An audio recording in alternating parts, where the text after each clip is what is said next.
Hey everyone, we're going to take a quick break and talk about our sponsors for the month, AMP Agency. AMP is a full-service digital marketing agency that specializes in tour, rental, and destination marketing. We would not have sponsors on the show if we could not vouch for them ourselves. AMP Agency does a bunch of stuff for Destiny Water Adventures personally. I 100% vouch for this guy. I've handed them over to other companies in the past before they officially became a sponsor, and they have had nothing but great things to say. If you guys are doing your own marketing and doing a piss poor job of it, do yourselves a favor. Hand yourselves over to AMP Agency, specifically Steve Edwards, their CEO, will call you personally and have a great conversation with you about what you guys need to do for your marketing.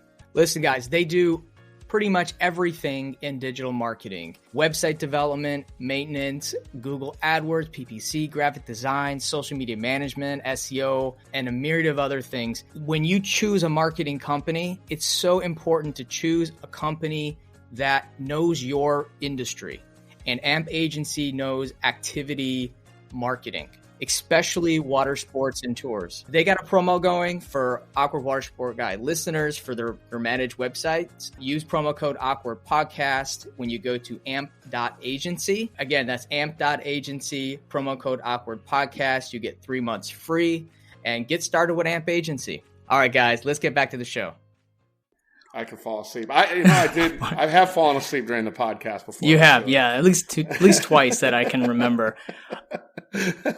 Before we begin, I want to we have a commercial for the Watersport Forum and Arival, but I'm not going to do the commercial. We're just going to talk about it really quick because we are 3 months away, I believe, and we're really excited. We already saw a bunch of people sign up for it, but you can go to watersportpodcast.com and click the 2023 conference link. You can purchase your tickets.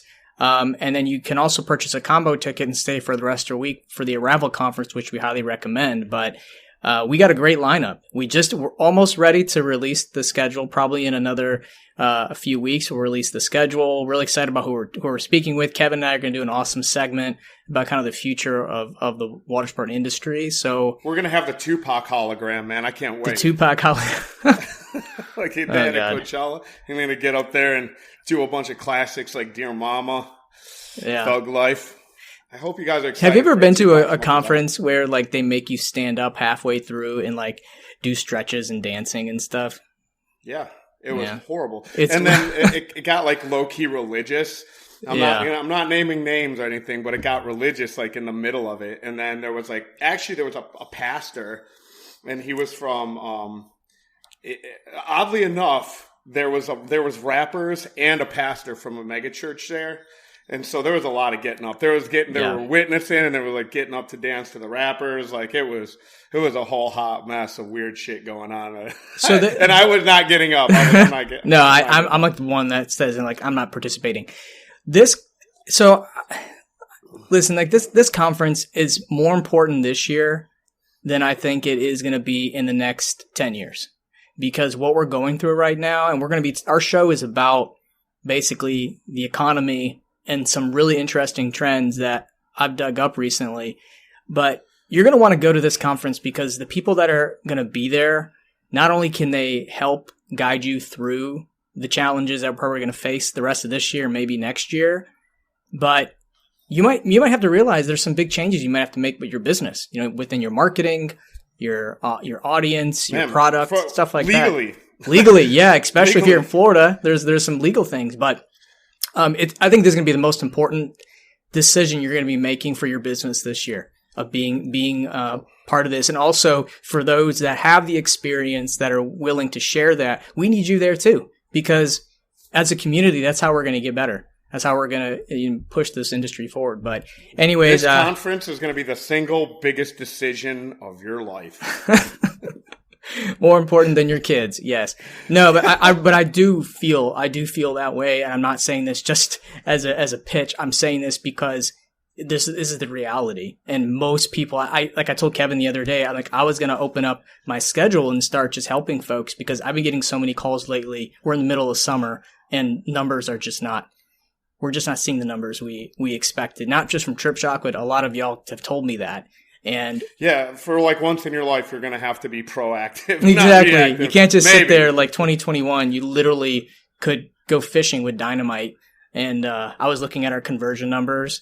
And in July, we were converting 4.5% of our bookings through Google. I'm like, that's just insane. That's like I want to go fishing with dynamite, not even cast a reel. Hit it, hold it. Just throw the dynamite out there. Yeah. Anyways, watersportpodcast.com. Get your tickets. We'd love to see you. So on today's show, we're going to be talking about something that I posted the other day on Facebook. I pulled some reports from TripShot just to see the difference in demographics regarding. Speaking of me falling asleep.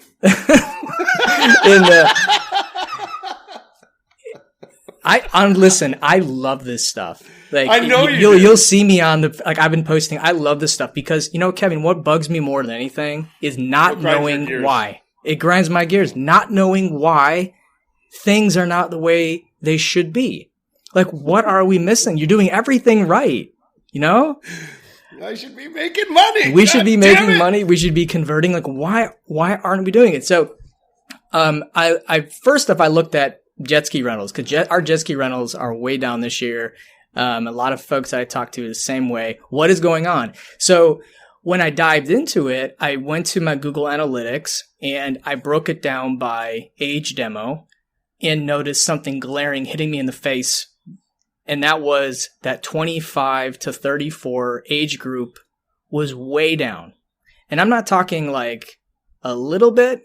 I'm talking like significant, like 70% plus of the booking share. So just to break it down, last year, 48% of our bookings were 25 to 34 year olds.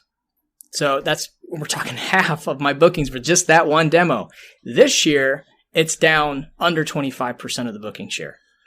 The other demographics didn't change a whole lot, although 35 to 44 was up. So in the 35 to 44 age group, you're talking like families with not like little kids, but your 10, 12, even like early teenage years. So I can see how those families are not as affected because the parents are in more secure jobs. They have tenure. They're not affected financially as heavily as younger folks, entry-level positions, because when companies start laying off, it's always the ones with less tenure or ones that are more expendable. And we're noticing then, so, looking at other activities like parasailing, for example, is the same thing. Almost the same exact metrics. They made last year, the 25 to 34-year-olds made up over 45% of our booking share. This year, it's down to around in the low 20s.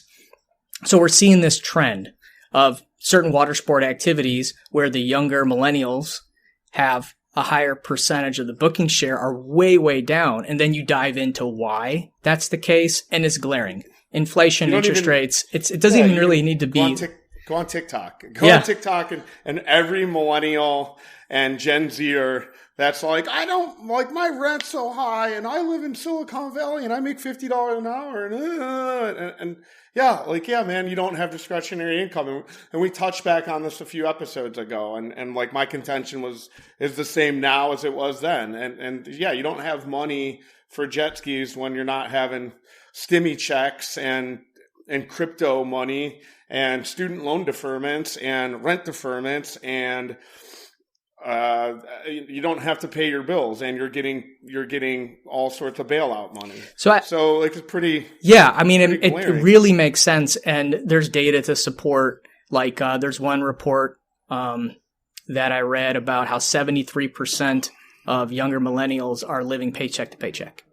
Yeah, I believe it. Yeah, I mean, this is the reality of what is happening right now. But one thing I didn't do, which I'm gonna do probably after the show, is check back in 2018 and 2019 to see what the booking share was of that age group, because it's possible that stimulus money and then the rapid job hiring, people, the job carousel they were talking about in 2020 and 2022.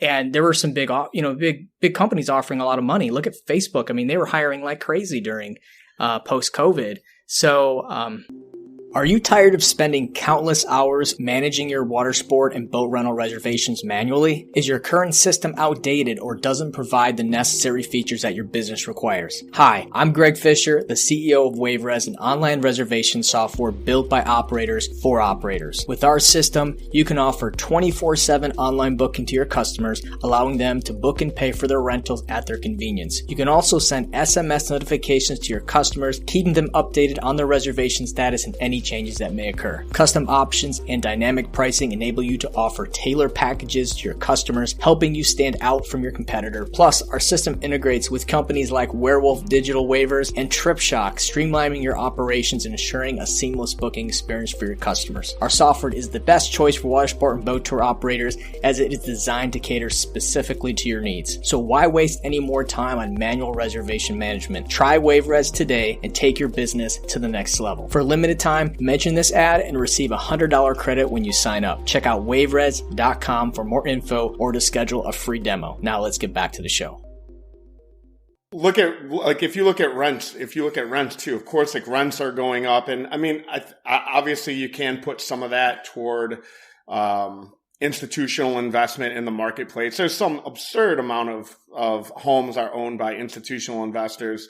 And then if you look at people that took like adjustable rate mortgages that were maybe taking bad loans, like maybe not to the level of 2008, but certainly rents are increasing because the mortgage environment is increasing as well. So that's going to trickle down. So they're going to have the highest rents in the history. And this is why you're seeing problems in the short-term rental markets as well. Highest credit card debt ever right now that we're experiencing.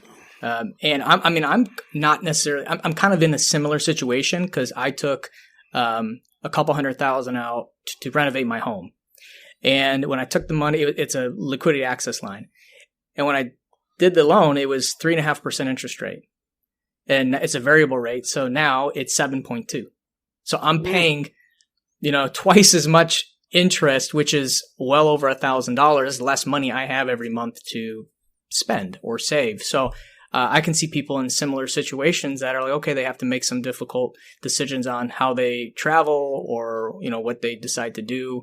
From entertainment perspective, I think we can beat a dead horse when it comes to why. I think the data is there. I think we've established what our major problem is in water sports in 2023, and that we are missing an entire demographic that typically comes and does things with us. And that group is maybe not gone, but they have some challenges that they need to work through that might not be resolved in 2024 or even 2025. I follow the markets a little bit. Mm-hmm. And I think the rest of the economy is in for a soft landing. I think the bottom was in last June, last July. You've seen a lot of market recovery and consolidation since then. I believe there's going to be demand. There's going to be less consumer demand going into 2024. Nothing that we saw in like 2008 or like, we're looking at bottom. But I think as far as discretionary cash and that sort of thing goes, I think the bottom is not in for our industry. I think the bottom's in for the technology markets and for the S&P 500 and things like that. But I don't think the bottom's in for water sports. I think we're in for a lot more pain. And we did a show, especially in highly. Let me finish. Yeah, sure. Especially in these very, very highly competitive markets, because so many different markets got put into have been in growth. They've been in growth in 21, 22, 23. Mm-hmm. So now that you see like new companies that have sprung up, even companies that have money wells. And then smaller operators that just got started, 21, 22. I think the market's going to solve for a lot of those smaller operators and potentially even those. I mean, you're not going to see people come in like the way they've come in hot and heavy.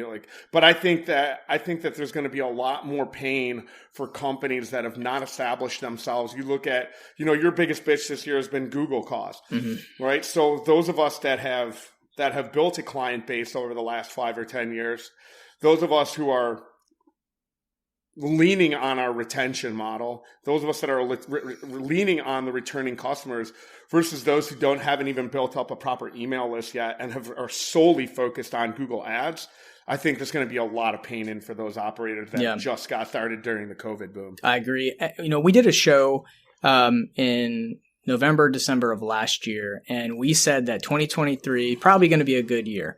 And I thought about like, hey, what did we miss? Where did we go wrong in with that show? And the biggest thing, nothing. I'll tell you, I've had a great year. So great for me. So one thing that we missed is that the interest rates at the time of doing the show were going up, but we did not anticipate this continued increase that just started crippling everything. I don't think many people thought that interest rates would get as high as they were.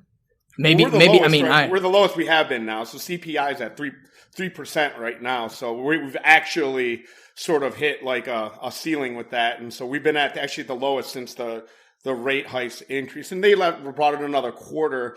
But I think we'll start to see rate cuts in 2024. We will, but I just don't think the demand is going to be there. No, you know what I mean? Like I don't think for new operators that, and I'm not saying like anything against new operators. Look, if you got started in 21, 2022, like yeah, awesome. But I think there's going to be a little bit more of a dogfight for the market, for the share of the market that you're trying to get after if you're a 2, 3, 4, 5, and that's in a highly competitive market. Look, if you're in some lake in the middle of BFE or in the Midwest and you don't have a ton of competition, well, like you're fine. You know, I'm simply speaking to the Florida marketplace. I think, and to that point, I think that if there's not a ton of competition and you are in a lake town or you're in a 3-month or 4-month season place and you can open up, like go for it. Like there's no better time than if you don't have any competition.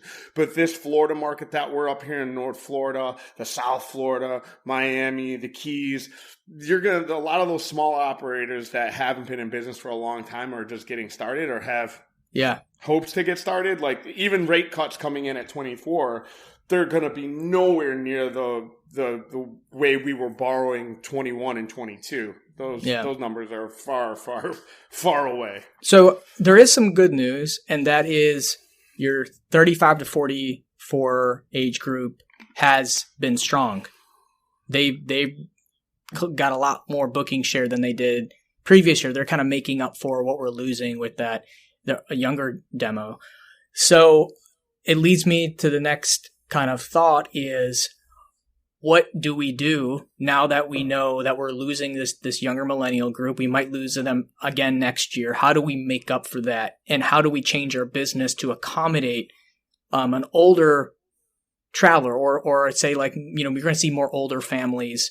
And because I did notice flyboards that and water trikes, right? Flyboards and water trikes, fleets across America are going to get paid, man. Yeah. And one thing I saw that was very interesting, and I don't know if Kevin, you experienced this, but even though our jet ski rentals were way down, our jet ski tours on various markets were up this year. So far, up about 15% overall. We're crushing it. So like my jet skis are saving my life right now, man. I hate being the dark horse, but this is your first. You didn't do rentals last year. I did rentals 3 years ago. But you didn't. Correct. So tours. We didn't have a rental product. Tours are up. Tours are up, exactly. So here's why I believe tours are up. I believe tours are up because they appeal to a wider audience. Because as a parent, I would rather take my kids on a guided tour than a free ride because of the safety aspect. And plus, it's a dolphin tour. Having the guided tours is just a little safer. You're with your family. You can go mom and dad and everything. And it just seems like a better experience curated for those. And I also notice other products that are more age accommodating have not been as bad, like those multi-passenger dolphin tours and things like that. So, if I'm someone who all I do is free ride jet ski rentals or just boat rentals, I would think about providing a product that can accommodate more people or appeal to a wider audience, especially those with families with older kids or even just like, and when I say older kids, I'm talking like over 7 years old, not like babies. We didn't even get into like parasail. Like parasails just completely shit the bed too. I think everybody, and I would attribute that to the last 2 years. There's been some highly publicized accidents. Like I bring up my career sometimes to people, and I'll mention my history in parasail. And man, I've like 3 times people not even in the industry were like, oh man, yeah, somebody got killed. Like we were at the casino in Biloxi a couple weeks ago, and somebody brought it up. Like somebody got killed parasailing. Like, you know, that shit makes it into the headlines. And it's like, man, I flew for 10 years, man. And I'm like, man. But there hasn't been much this year, though. No publicized accidents this year. But, you know, but parasailing. One to make it across the headlines. And there's back-to-back years, 21 or maybe it was 20, 22. But there was 2 highly publicized accidents. And I think the last one was like in the Middle Keys last year. So it doesn't, you know, that sticks in people's head, man. It does, especially when, you know, it doesn't have the visibility that skydiving does. Like parasail, it's not as popular, I think, like across the country. Everybody knows what skydiving is. You know, sometimes you have people are parasailing and you're like, yeah, parasailing. Like, oh yeah, the person got killed. So parasailing has a very similar situation as far as it highly skews to the younger millennial crowd. I mean, 45% plus of the booking share last year. This year, it's more than half of that. So, you know, but if I'm a parasail company, like what are my options, you know, for that? And I'll tell you, if you are not selling parasailing, you have a boat. For one thing, you can put 12 people on or 6 people or whatever your parasail boat has. You know, maybe one of those trips or 2 of those trips is just a dolphin tour. I don't know. But, you know, think about, you know, pivoting if you are not selling parasailing. Maybe you have 3 trips running parasailing and 2 trips you do sunset tour. So it's a rough. I've made like 7 different faces on that advice there because it's a difficult sell, especially if that's not the thing that you've optimized for. Like if you, and I'm not saying like just throw in the bag, but I want people like to be very aware here. And I get that's a question I get a lot too. Is like, why didn't you start a parasail company? Because parasail boats are very specific. They're highly specified. There's no shade. You don't have a bimini. Only the captain's got a bimini.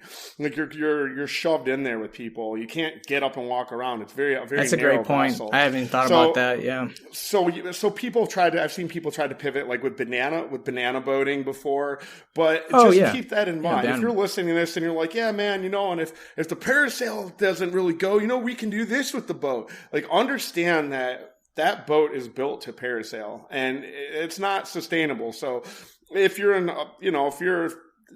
to Greg's point, yes, you can do a golfing trip. Yeah, you can do a banana boat. But if you're like sucking wind on parasail, excuse the pun, you know, sell that thing because you could get the full market value and figure out what works to your market. I just want to give good advice on that, on that particular thing. And honestly, I don't know the dynamics of pivoting with a boat, but I know our partners in the past, they have used their parasail boats for overflow for their dolphin tours and other things. So pivot that fucker right out to the parking lot with the for sale sign on it, man. Yeah. Well, you know, I guess like the whole, you know, discussion evolves around you have a changing demographic and how can you best position your business and your equipment and your assets to accommodate these changes. And, you know, it goes back to your marketing as well. Like one of the ideas that I just recently was talking to someone about is look at your messaging and your call to actions and your content and your imagery. Is it just a bunch of young kids, you know, young teenagers, or is it, you know, does it include, you know, people that are older or, you know, that are spending money and are traveling? How is your marketing targeted? On Facebook, you can target these age groups specifically. Get a nice meme on there, nice pap on there, fucking trying to get out of the helm of the seat to drive a nice slow pontoon. Like I'd like to offer a separate piece of advice. Yeah, sure. I think like at large, if you're in this industry, I think it's extremely important to make sure that you are fully diversified, that you have leverage, that you have liquidity, that you are always, I mean, man, like literally, right? That's saving for, I was just watching Ozarks, and they said something, I can't remember what they called it. They called it because he was talking to her about, well, if we get rained out for 4th of July, they called it like a dependent day or something like that, because how you live your life the rest of the year is dependent on this weekend, right? So, this is why I'm always a little bit of a leverage, a little bit of cash. That's why I'm always like cash is king, because I don't want to suck my coffers completely dry, because you need to be on the hunt, especially if you don't own your property. If you don't own your property that you're on, you truly don't own your business. So there's all these different things that we have to navigate. So the guy slanging pizzas or hot dogs, he's like, man, we're in for a soft market. We better batten down the hatches. But for us, we're like, oh, we're in for a soft market. We're in for a hurricane. We're in for a landlord trying to jack my business. So I'm in for a state trying to regulate me out of business, a county regulate me out of business, city regulate me out of business. So if you're not using all of these tools right now to get a degree in business, period, because then it provides other opportunities, because all of these things that we have to navigate in the world of water sports, most businesses don't have to navigate. We have to navigate the shit that everybody's got to navigate. Then we have to navigate all the extra shit. And then on top of it, we have to do it like on the water, on the fly. So I think this just provides a lot of opportunity for people to get a real handle on what owning a business really means, and what are the other different places that you can pivot to outside of water sports, or something that is welded together that closely resembles what you're doing. I'm not advocating starting like a roofing company or anything, but you know what I mean. I got a question for you. How do you interpret this information? Like, how would you, apply it, or does it even matter to you? Like, does it change anything? I mean, for us, so at the beginning of this year, I start always off with like wild, lofty goals. So I don't try and solve for, this year I brought everybody together and I said, I want to solve for doubling our income without doubling all of our resources. And everyone just looked at me like, man, you're nuts, man. Like, what? Like, yeah, I want to pull $1 million out of sunsets. I want to pull $4 million out of our boats. And everyone's just like looking at me like I'm crazy. But I'm like, all right, I really want to start to dissect everything that we have going. I want to look at all of our reports. I want to see what's moving where. Why is it moving? Like, I really uncovered everything in the off season, things that we weren't looking at, products that weren't necessarily moving. Like, I didn't want to be completely held captive by my boat rentals and by my jet ski tours. So, we started looking at everything else that was underperforming and tried to get those things overperforming, if there was still more meat on the bone on the other things. So every time that I have a downtime, I'm constantly thinking about how to optimize for any situation. So I always feel heavily prepared when bad news hits, because guess what, guys? Every fucking year. Bad news is a coming, man. So it's like, I think you have to solve for down markets. You have to solve for hurricanes. You have to solve for shitty employees. You have to solve for legalities, liabilities, regulations. And so what this does give you, though, is I think is a suit of armor, if you will, to go into any other business. So, and rather, maybe that's like, is there some opportunity in the marketplace to make, so we saw damage protection, right? $50 at a time, trip protection, $15, $20 at a time. These little small things that add up. Like, can you diversify your portfolio with things like that? That bring an extra 5,000 here or 10,000 there or 2,000 here or 500 there, because that applies to every single business that you get involved in. And so, we've really dialed in on the things to answer your question. And I have no gauge. Like, if I just had jet ski rentals and popped out 15 skis for this year, I would be like, man, this really sucks if I was going from 15 to 30 skis. But if I'm going from 0 rentals to 10 rentals, so it's the same guy that's listening to this right now that you opened up with 2 boats in 2021, and now you have 4 boats in 2022, and you're killing it in 2023. Understand that if you go to try and go from 4 and double, and you go to 8 or 10 in 2024, that you have to solve for the demand first. And I've seen companies make this mistake time and time again. They weren't looking back going, man, I wasn't sold out in March, April, and May. I was sold out in June, July, and August. So now they try and solve for June, July, and August. And now not only do you have those initial 4 boats, now you have another 4 or 6 boats that are sitting there that you have to staff for, that create a ton of overhead in all sorts of different places. So that's something like we stepped slowly into our jet ski rentals. So we increased our tours, but then we offered like 6 jet skis for rental. I approached jet ski rentals the exact same way, not going like, okay, well, I'm getting in the jet ski game. I'll splash 20 skis in the water for rent. No, I splashed 6 in there for rent. And we took the other 6 and we added them to the tours because there was demand on the tour side and there was room for growth. So not just growing wildly out of control without actually having the data at our fingertips to control that decision. Yeah. Or direct that decision. So, obviously I'm not a water sport company, but I deal with a lot of the same challenges. I can give you different perspectives. But, when we saw, the writing on the wall when it comes to conversion rates and demand, and now this information has kind of come to light, we started making pivoting in a lot of directions. I sold some of my assets just to generate some cash for the business, made some staffing decisions to kind of lean up a little bit. I mean, here's the thing, like as an OTA, there's not a magic button that we can pull. Like people think that, we can just spend more on marketing and then the bookings will just come right in. That's not the case.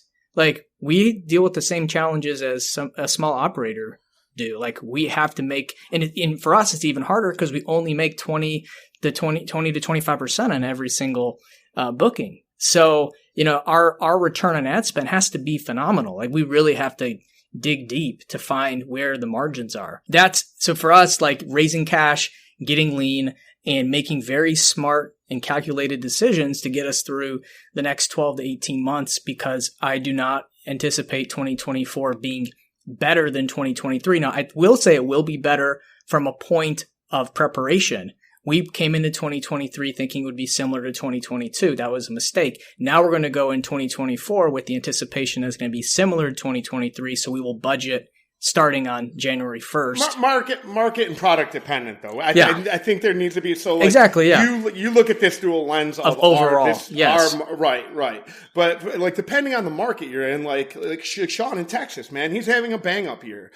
I haven't even heard from him. I just watch the accounts. We had some guy from Pigeon Forge area in our Facebook group said that he's having a really great year. Like it's been great. And another thing, like your destination, they could market very, very well. Like the actual CVB or the DMOs, they could do a very bang up job and bring a ton of people here. And as we said before on the episode when Steve from AMP joined us about how the hotels and the vacation rentals are kind of the gatekeepers of the disposable spend. If you're in a market where it's very affordable to come and stay, that's even better because that's more money they would have to spend on tours and activities. I feel like, Kevin, in our area in Okaloosa County, that I feel the vacation rental companies are holding back our customers from spending more money because they have not gone down on their rate. I mean, the ADRs for rentals, their occupancy numbers have. Yeah, their occupancy numbers have come but they're not coming off their rates, which is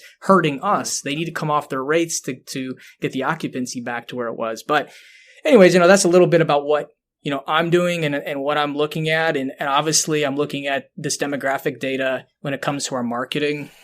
I'll tell you one thing that we are doing is that we are looking at, in Google Ads, for example, in Facebook, you can target and even adjust your bid, those demographics. And we are increasing the bids on certain demographics that have done better than last year. That seemed to be more promising. So that's just one thing we do, among lots of other things. But anyways, do something else. That's my advice. Do something else. Do something else. Don't come into my market expecting to do it. And they're, and it's like this market, it's crazy, man. I'm hearing rumblings and all these things through the grapevine of people wanting to try and come in and do it again, man. Like, man, I got bad news for you if you think you're dropping 50 boats, man. Like, I think the days of dropping, 30, 40, 50 boats in our market specifically are probably over, because nobody, unless you just want to blow a bunch of money, then go right ahead. But, yeah. Anyway, they're going to sit. They are going to sit. And then I need a new pontoon anyway, so someone needs to go sell me a pontoon that they couldn't rent out.